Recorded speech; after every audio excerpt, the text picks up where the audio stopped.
क्या आपने कभी सोचा है कि जब कोई जहाज गहरे समंदर में सफर करता है तो वो अपनी दिशा कैसे पहचानता है?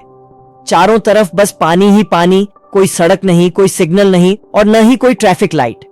ऐसे में अगर जहाज गलती से रास्ता भटक जाए तो वो सीधे किसी चट्टान या तट से टकरा सकता है। यही कारण है कि सदियों से एक ऐसी संरचना बनाई गई जो नाविकों के लिए उम्मीद की किरण बन गई, और वो है लाइट हाउस, जिसे हिंदी में समुद्री दीपस्तंभ कहा जाता है। लाइट हाउस एक ऊंचा टावर होता है जो समुद्र के किनारे या चट्टानों पर बनाया जाता है।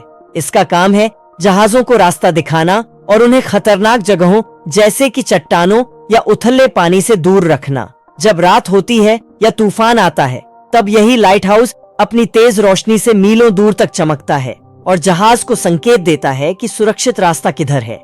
लाइट हाउस का इतिहास बहुत पुराना है, करीब 2300 साल पुराना।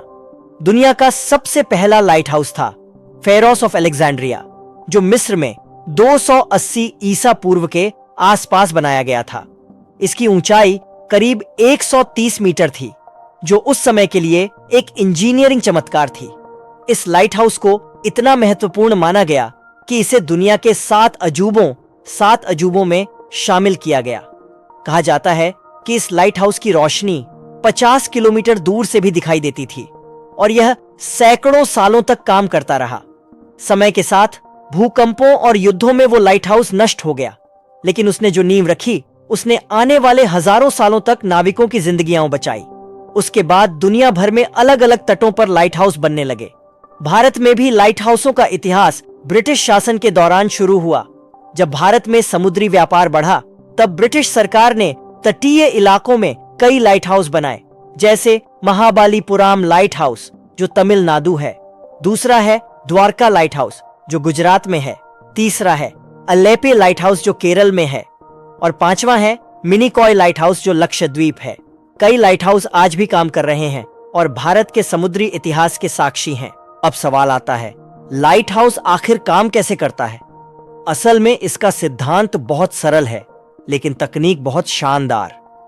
लाइट हाउस का मुख्य उद्देश्य होता है जहाजों को सही दिशा दिखाना और खतरों से आगाह करना। हर लाइट हाउस की लाइट का पैटर्न अलग होता है, जैसे कुछ लाइट हर 5 सेकंड में घूमती है तो कुछ हर 10 सेकंड में। इस फ्लैशिंग पैटर्न को देखकर नाविक पहचान सकते हैं कि वो कौन से तट के पास हैं। लाइट हाउस में जो लाइट लगाई जाती है वो सामान्य बल्ब नहीं होती, बल्कि एक पावरफुल ऑप्टिकल सिस्टम से गुजरती है जिसे कहा जाता है फ्रेस्नेल लेंस। ये लेंस 1822 में एक फ्रांसीसी वैज्ञानिक ऑगस्टीन जीन फ्रेस्नेल ने बनाया था। इस लेंस की खासियत यह है कि यह बहुत कम ऊर्जा में बहुत दूर तक रोशनी भेज सकता है। जब रोशनी इस लेंस से होकर गुजरती है तो वह एक पतली सी बीम बन जाती है जो मीलों दूर तक दिखाई देती है।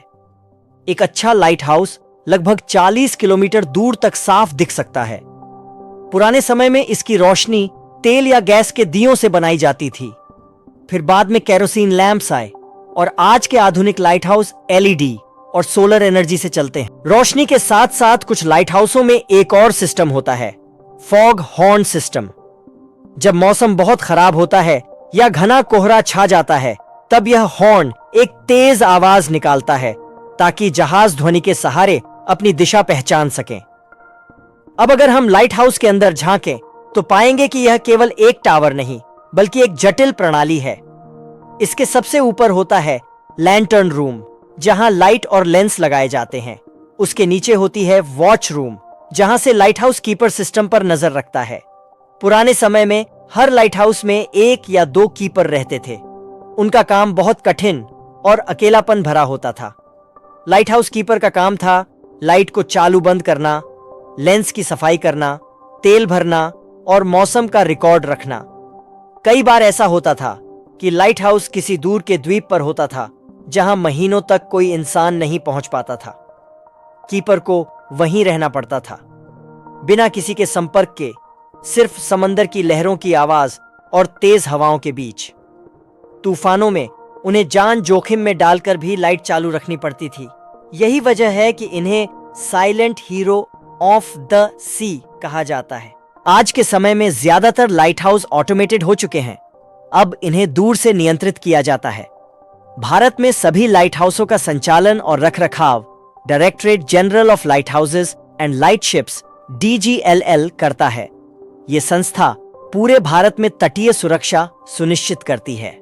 अगर हम दुनिया के कुछ मशहूर लाइट हाउसों की बात करें तो पहला नाम आता है जेदा लाइट, सऊदी अरेबिया का, जो दुनिया का सबसे ऊंचा लाइट हाउस है। इसकी ऊंचाई लगभग 133 मीटर है।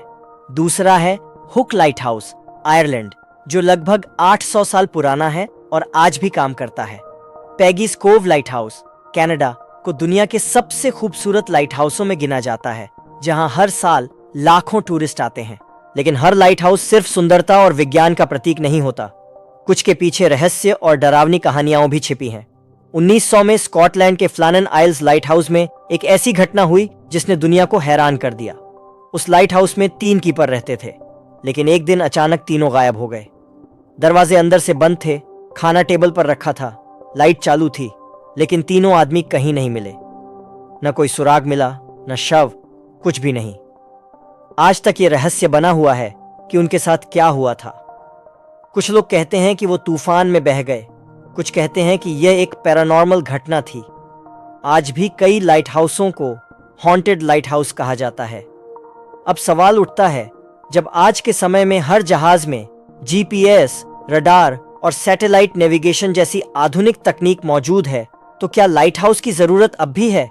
इसका जवाब है हाँ, बहुत जरूरत है, क्योंकि टेक्नोलॉजी कभी कभी फेल हो सकती है, लेकिन लाइट हाउस की रोशनी कभी फेल नहीं होती। जब तूफान में बिजली चली जाती है या GPS सिग्नल खो जाता है, तब यही लाइट हाउस नाविकों की आखिरी उम्मीद बन जाता है। आज दुनिया भर में करीब 18,000 से ज्यादा लाइट हाउस काम कर रहे हैं और हर साल हजारों जहाज इन्हीं की मदद से सुरक्षित बंदरगाह तक पहुंचते हैं। कई लाइट हाउस अब टूरिस्ट अट्रैक्शंस भी बन गए हैं। लोग इनकी ऊंचाई से समंदर का नजारा देखने आते हैं, सनसेट देखते हैं और फोटो खिंचवाते हैं। लाइट हाउस सिर्फ एक इमारत नहीं, बल्कि मानव सभ्यता की सबसे महान खोजों में से एक है। ये हमें सिखाता है कि चाहे चारों तरफ अंधेरा हो, अगर एक किरण सच्ची दिशा दिखा दे तो कोई भी मंजिल दूर नहीं। तो दोस्तों, अगली बार जब आप किसी समंदर के किनारे जाएं और दूर कोई लाइट हाउस चमकता हुआ देखें, तो याद रखिए, वो सिर्फ एक टावर नहीं, बल्कि हजारों जिंदगियों का रक्षक है। अगर आपको लाइट हाउस की ये कहानी पसंद आई हो तो वीडियो को लाइक करें, कमेंट में बताएं कि आपने कौन सा लाइट हाउस देखा है, और ऐसे ही रोचक और जानकारीपूर्ण वीडियोस के लिए चैनल को सब्सक्राइब करना न भूलें।